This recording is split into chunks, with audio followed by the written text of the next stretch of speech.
네, 오늘 대통령 발언이 나오기 전에 오늘 오전에 또 청와대에서는 또 긴박한 뉴스가 있었습니다. 그 김상조 청와대 정책실장이 사퇴했다는 소식이었습니다. 관련 발언 잠시 들어보시고 그 배경까지도 한번 짚어보겠습니다. 문재인 대통령은 오늘 대통령 비서실 정책실장에 이호승 현 경제수석 비서관을 임명했습니다. 김상조입니다. 부동산 투기 근절을 위해 총력을 기울여야 할 이 엄중한 시점에 국민들께 크나큰 실망을 드리게 된 점 죄송하기 그지없습니다. 청와대 정책실을 재정비하여 이사 대책 등 부동산 정책을 차질 없이 추진할 수 있도록 빨리 자리를 물러나는 것이 대통령님을 모신 비서로서 해야 할 마지막 역할이라고 생각했습니다. 다시 한번 송구하고 감사합니다. 네, 이 김상조 정책실장 이 사퇴로 이어졌던 전셋값 인상 논란. 결국 오늘 아니었으면 오늘 김상조 실장도 오늘 반부패 회의에 참석할 예정이었잖아요. 예, 맞습니다. 예. 뭐 이렇게 교체가 되긴 했지만 원래는 뭐 이런 주요 회의에 참석을 했었죠. 일단 얼마 전에 그 정부가 사실 전세 보증금을 많이 올릴 수 없게 이렇게 임대차 3법을 시행하지 않았습니까? 그런데 법이 시행되기 직전에 김상조 청와대 정책실장이 세입자한테 큰 폭으로 전세금을 올렸다는 이런 보도가 나왔습니다. 국민들한테는 전세금을 올리지 말라고 정책을 설계해놓고 청와대 정책실장은 전세금을 올려받은 겁니다. 내로남불이다 이런 비판이 당연히 나오고 있는데요.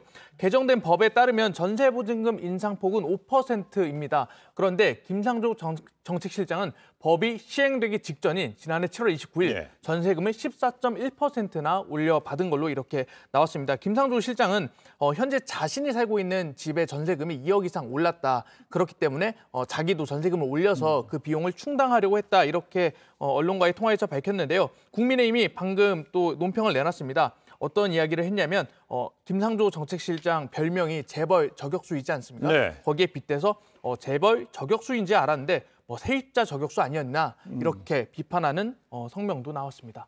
네, 문 대통령은 김상조 정책실장 후임으로 이호승 청와대 경제수석을 바로 임명했습니다. 이 선거 앞두고 상당히 인사가 빨랐습니다. 교체도 빨랐고 후임도 인선도 빨랐어요.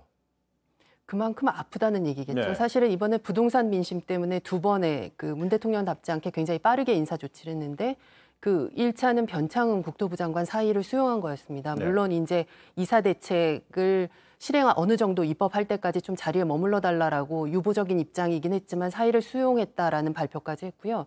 이번 건은 그거보다 훨씬 더 빠른 시간 안에 그 교체를 했습니다.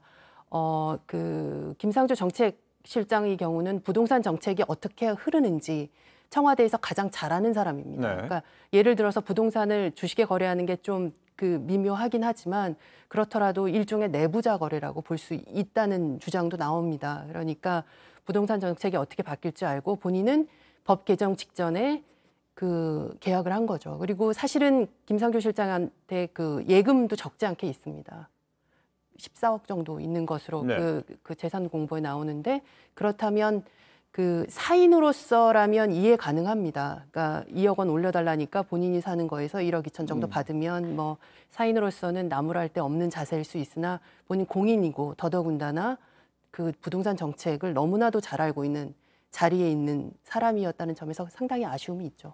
오늘 시기적으로 반부패 정책 협의회가 열린 거 오후 2시였는데 그 바로 오전에 이런 일이 있었습니다. 그 신속한 인사였지만은 정책실장의 사퇴 파장 뭐 어느 정도일까요?